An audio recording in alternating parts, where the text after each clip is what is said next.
Assalamualaikum warahmatullahi wabarakatuh. Kita lanjutkan lagi dengan pertemuan ke-6, yaitu kita membahas tentang momen gaya. Apa itu momen gaya? Momen gaya itu adalah suatu gaya yang dapat menyebabkan benda itu berputar rotasi, ya.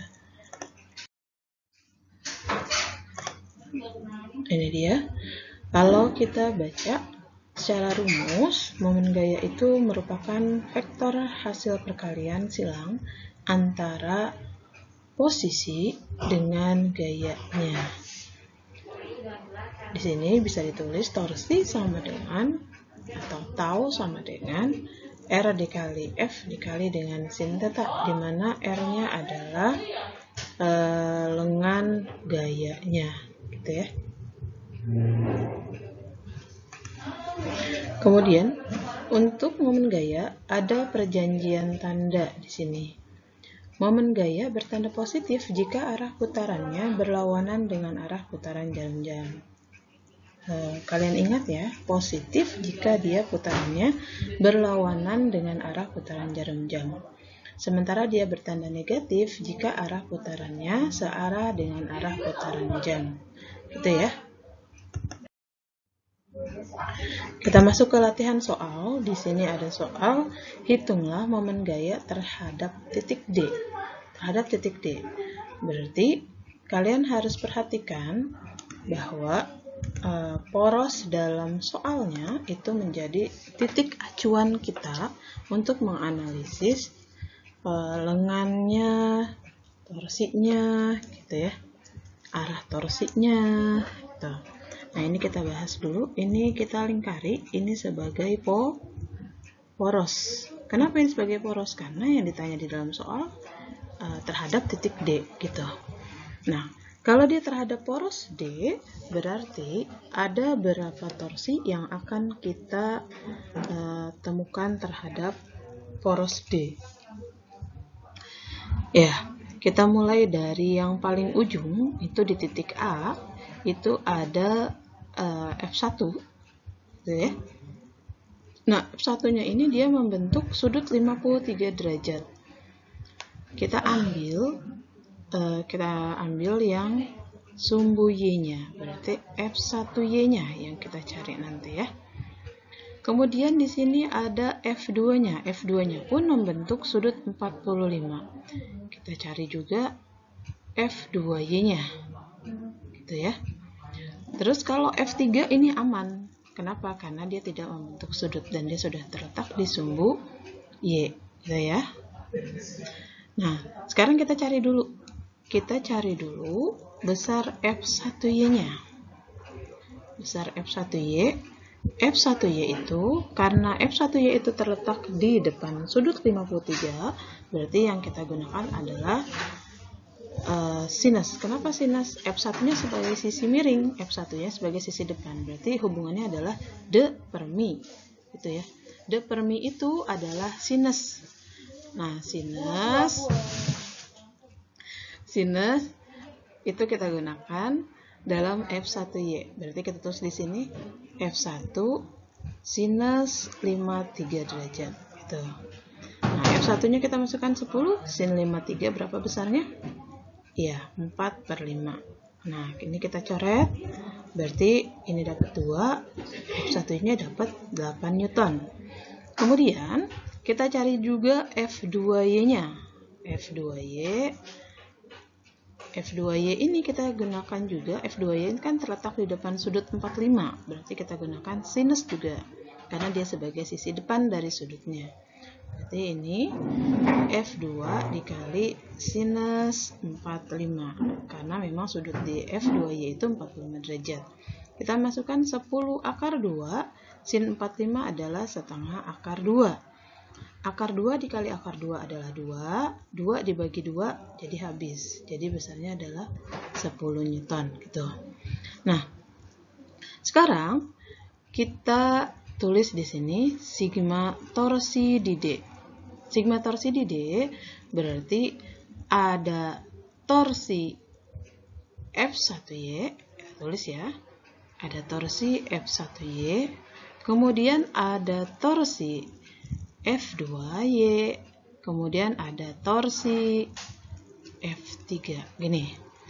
Nah, sekarang kita lihat arah pergerakannya atau arah torsinya. Kemana sih dia? Kita akan analisis dulu.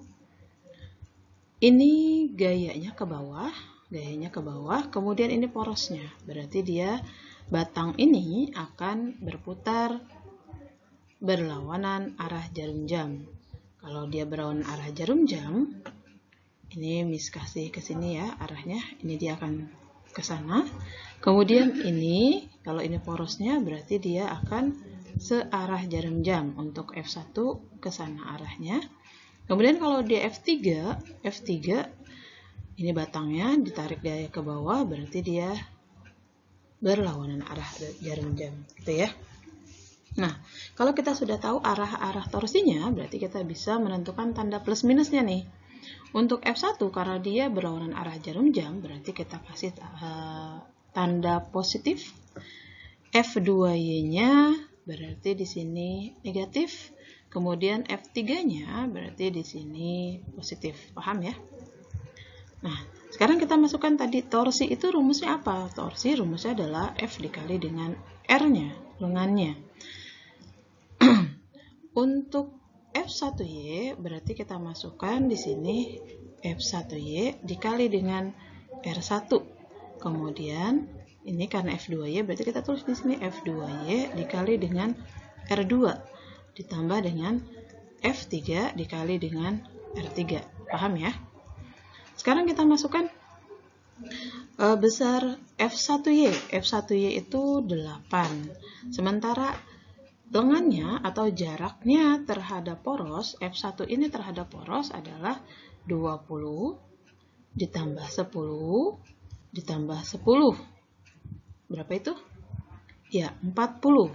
Miss tulis di sini ya, R1 berarti dia 20 ditambah 10 tambah 10. Ini adalah 40 cm. 40 cm -nya kita ubah ke dalam satuan internasional, berarti di sini 0,4 meter. Kemudian kalau dia R2 itu berarti 10 ditambah dengan 10. 10 tambah 10, 20 cm. Itu 0,2 meter. Untuk R3-nya berapa? R3 cukup yang ini saja nih. R3 itu, tulis di sini ya, R3 adalah 10 cm, yaitu 0,1 meter. Gitu. Nah, sekarang kita substitusi nih angka-angka yang tadi sudah ditulis. R1 0,4, kemudian F2Y-nya 10 dikali 0,2 ditambah F3-nya 20 Newton, lihat di gambar ya, dikali dengan 0,1. Nah, ini kita hitung 8 kali 4 adalah 3,2, 10 kali 0,2 adalah 2, ditambah 20 kali 0,1, berarti ini juga 2. Nah, 3,2 dikurangi 2 ditambah 2. Ini kita coret ya. Hasilnya adalah 3,2 Newton meter. Arahnya kemana nih? Karena dia positif, berarti arahnya adalah berlawanan dengan arah jarum jam. Jarum jam. Perputaran jarum jam, itu ya. Paham? Kita lanjutkan ke soal berikutnya.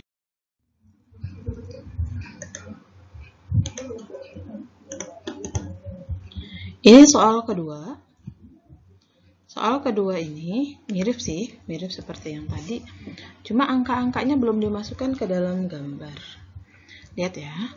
Untuk di soalnya batang AB panjangnya 1,2 meter. Oh, ini panjangnya 1,2 meter. Ini 1,2 meter. Masanya diabaikan, dipengaruhi 3 buah gaya. Ada FA. FA-nya 20 Newton. Kemudian FB.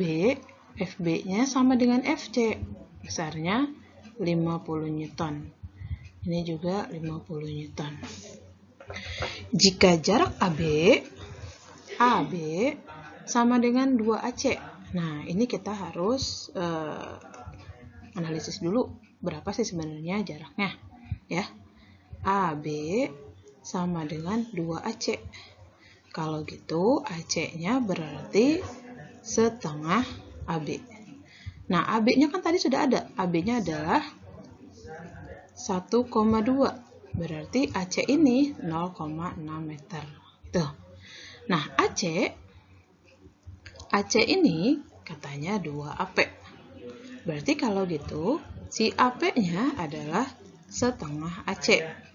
Nah, AC-nya kan sudah ada nih. Kita masukkan ke sini ya.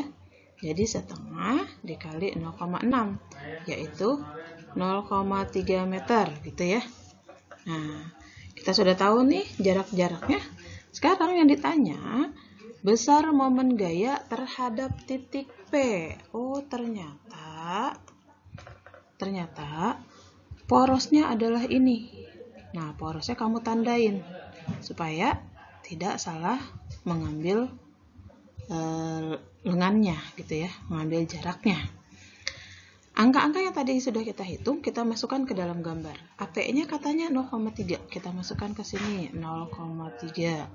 Kemudian si PC, sebentar, si CB-nya tadi mana si AC? AC itu kan tadi 0,6, berarti kalau sini 0,3, di sini 0,3 juga gitu ya. Nah, ini 0,6 gitu ya. Kan AB sama dengan 2AC. Kalau AC-nya sudah ada 0,6, berarti si CB-nya ya 0,6 juga. Paham ya? Nah, kemudian ini si FC ini dia membentuk sudut 30 derajat. Berarti kita analisis dulu nih dia. Sumbu FCY-nya gitu. FCY-nya ya. Nah, kita tulis di sini FCY berarti sama dengan FC dikali dengan sinus 30 derajat. Kenapa sinus 30 derajat? Karena di soalnya memang 30 derajat gitu ya. Nah, FC-nya tadi besarnya 50, sin 30 adalah setengah, berarti FCY ini besarnya adalah 25 Newton. Paham ya? Nah, sekarang yang ditanya adalah tadi terhadap titik P. Titik P itu berarti ada berapa torsi yang terlibat. Ya betul, ada 3. Ada 3 ya. Ada 3. Miss tulis di sini sigma torsi di titik P itu ada 3. Ada torsi, bentar ya.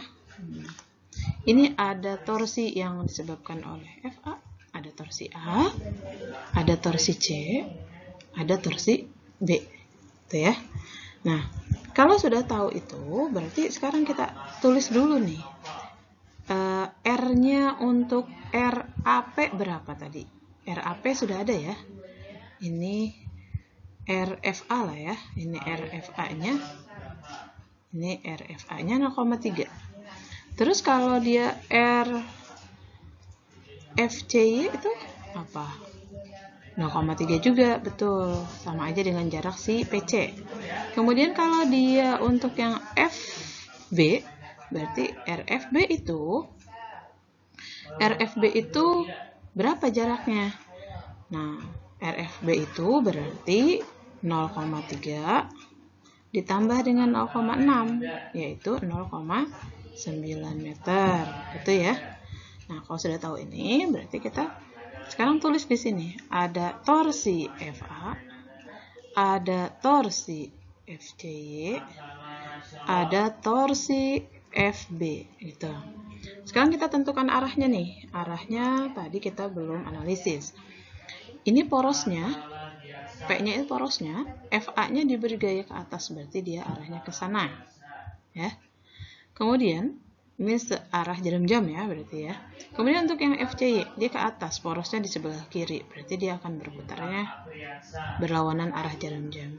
Untuk FB gimana nih FB? Ini poros, dia kasih gaya ke bawah, berarti nanti arahnya akan seperti ini. Dia akan arah jarum jam. Tuh. Nah, Kita tentukan di sini FA tadi katanya searah jarum jam, berarti di sini minus. FCY-nya berlawanan, berarti di sini plus. Kemudian untuk FB-nya berarti dia minus juga, gitu ya. Nah, sekarang sudah ditentukan tandanya, sekarang kita masukkan rumusnya. FA torsi A berarti FA dikali R FA tadi ditambah FCY dikali RCY dikurangi FB dikali dengan RB-nya, RFB-nya ya. Nah, kita masukkan sekarang angkanya. Minus FA-nya berapa? FA-nya 20 Newton. RFA-nya berapa? 0,3. Kenapa 0,3? Ini nih. Ini ya. Ditambah FCY-nya. FCY-nya 25. Nih 25. Kemudian dikali RCY-nya 0,3. Ditambah FB-nya sekarang. FB-nya 50 dikali jaraknya berapa? Ini ya. 0,9 gitu. Nah, sekarang kita hitung. Ini ada minus, tulis minus. Nih kita coret 0 dengan 0-nya. 2 kali 3, 6. Tambah ini 25 kali 3 berapa sih? 7,5 ya. 7,5 tambah ini coret nih. 5 kali 9 45. Nah, sekarang kita hitung. Ada yang salah nih. Ada yang salah, sebentar ya. Ini kenapa tiba-tiba dia plus? Padahal atasnya minus ya. Nah, ini minus. Berarti ini pun minus gitu. Nah, minus 6 plus 7,5 berarti 1,5. Terus ketemu minus 45. Berarti 45 anggap aja dikurangi dengan 1,5. Jadi jawabannya adalah 43,5 minus ya, 43,5 Nm. Nah, karena dia minus berarti arahnya gimana? Arahnya adalah searah jarum jam gitu. Paham ya?